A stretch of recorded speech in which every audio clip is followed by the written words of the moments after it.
கோவை கிணத்துக்கடவு பேரூராட்சி 1வது ward councillor டி.எல். Singh, Kinathukadavu பேரூராட்சியின் செயல்பாடுகள் பற்றியும் 4 ஆண்டுகளாக எந்தவித பணிகளும் நடைபெறவில்லை என குற்றம் சாட்டியிருந்தார். இந்த நிலையில் அதற்கு மறுப்பு தெரிவித்தும் தனது கண்டனங்களை தெரிவித்துள்ளார் திமுக முன்னாள் 1வது வார்டு கவுன்சிலரும் முன்னாள் கிணத்துக்கடவு செயலாளருமான கனகராஜ். அனைவருக்கும் வணக்கம். நான் கிணத்துக்கடவு பேரூராட்சியில் முன்னாள் பேரூர் கழக செயலாளராகவும் அரசு மேல்நிலைப் பள்ளியில் பெற்றோர் ஆசிரியர் கழக தலைவராகவும் மற்றும் கிணத்துக்கடவு பேரூராட்சியில் 1வது வார்டு செயலாளராகவும் வார்டு கவுன்சிலராகவும் துணைத் தலைவராகவும் பேரூராட்சியில் துணைத் தலைவராகவும் பணியாற்றியுள்ளேன். கிணத்துக்கடவு பேரூராட்சியில் 1வது வார்டில் நடந்த பணிகள் குறித்து இந்த பதிவிட விரும்புகிறேன். திராவிட முன்னேற்ற கழகத்தின் சார்பில் இந்த 4½ ஆண்டுகளில் நமது 1வது வார்டில் மட்டும் மாண்புமிகு தளபதி அவர்களின் தமிழக முதல்வர் தளபதி அவர்களின் ஆணைக்கிணங்க ரூபாய் 22 லட்சம் மதிப்பீட்டில் நூலகம் கட்டி கொடுக்கப்பட்டுள்ளது. மேலும் நமது வார்டில் பயணிகள் நிலக்குடை பாராளுமன்ற உறுப்பினருடைய நிதியிலிருந்து ரூபாய் 7 லட்சம் தரப்பட்டு சிறப்பாக கட்டப்பட்டுள்ளது. மேலும் இந்த வார்டில் 7 சிண்டெக்ஸ் தொட்டிகள் அமைத்து பொதுமக்களுக்கு குடிநீர் விநியோகிக்கப்பட்டுள்ளது.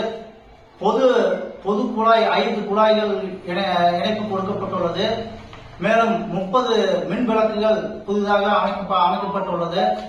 மேலும் இந்த வார்டின் மேற்கு பகுதியில் 1.36 லட்சம் செலவில் கான்கிரீட் சாலை அமைக்கப்பட்டுள்ளது. ரூபாய் 5,50,000 செலவில் சாலை வசதி அமைக்கப்பட்டுள்ளது. கோவில் நிலத்தில் 1.36 லட்சத்தில் கம்பி வேலி அமைக்கப்பட்டு கோவில் நிலத்தை பாதுகாக்கப்பட்டுள்ளது. மேலும் இந்த வார்டில் தேவையான அத்தனை வசதிகளும் பொதுமக்களுக்கு தேவையான வசதிகளை நமது திராவிட முன்னேற்ற கழகத்தின் சார்பில் திராவிட மாடல் ஆட்சியில் சிறப்பாக செய்து பணிகள் முடிக்கப்பட்டுள்ளது. ஏற்கனவே கடந்த ஆட்சியில் திராவிட முன்னேற்ற கழக ஆட்சியின் போதும் நமது வார்டில் 90% பணிகள் முடிக்கப்பட்டுள்ளது.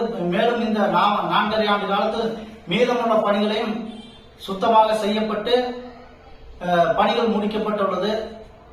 இந்த தமிழக அரசுல எப்படி எதிர்கட்சி தலைவர் எடப்பாடி பழனிசாமி நம்ம எவ்வளவுதான் தமிழக முதல்வர் செஞ்சாலும் குறை சொல்லிட்டே இருக்கிறாரோ, அதே மாதிரி அவங்களோட இருப்பு காட்டிக்கிறதுக்கோசரம் இங்க சில எதிர்கட்சிக்காரங்க இந்த வார்டை பத்தி தவறான கருத்துக்களை பரப்பி வருகின்றனர். இது எந்த பொதுமக்களும் கூட ஒரு வார்த்தை இது நாள் வரைக்கும் நம்ம பேரூராட்சி பத்தி எந்த குறை ஒரு பொதுமக்களும் யாரும் சொல்லவே இல்லை. அப்படி யாராச்சும் சொன்னா வார்டுக்குள்ள எந்த அரசு அதிகாரிகளோ எந்த எதிர்கட்சியினரோ நம்ம வார்டுக்குள்ள எந்த இது பண்ணாலும் ஆய்வு செஞ்சாலும் அதுக்கு நாங்க ஏற்றுக்கிறதுக்கு இந்த திராவிட முன்னேற்ற கழக திராவிட மாடல் அரசு உறுதியாக நாங்க அதை எதிர்கொள்றதுக்கு எந்த நேரத்துக்கு தயாரா இருக்கிறோம். இது இந்த நேரத்தில் நான் தெரிவிச்சுக்கிறதுக்கான திராவிட ரத்தம் போடுறங்காட்டி எனக்கு அந்த ஆதங்க தாங்க முடியாம இந்த பேட்டி அளிக்கிறேன். இறுதியாக நான் கூற விரும்புவது, கிணத்துக்கடவு பேரூராட்சி ஆகட்டும் 1வது வார்டு பகுதியாக இருக்கட்டும் என்றுமே திராவிட முன்னேற்ற கழகத்தின் கோட்டையாக விளங்கும் என்பதில் இனியும் நான் நிரூபித்து காப்பதில் தயாராக இருக்கிறேன் என்பதை இதன் மூலம் தெரிவித்துக் கொள்கிறேன்.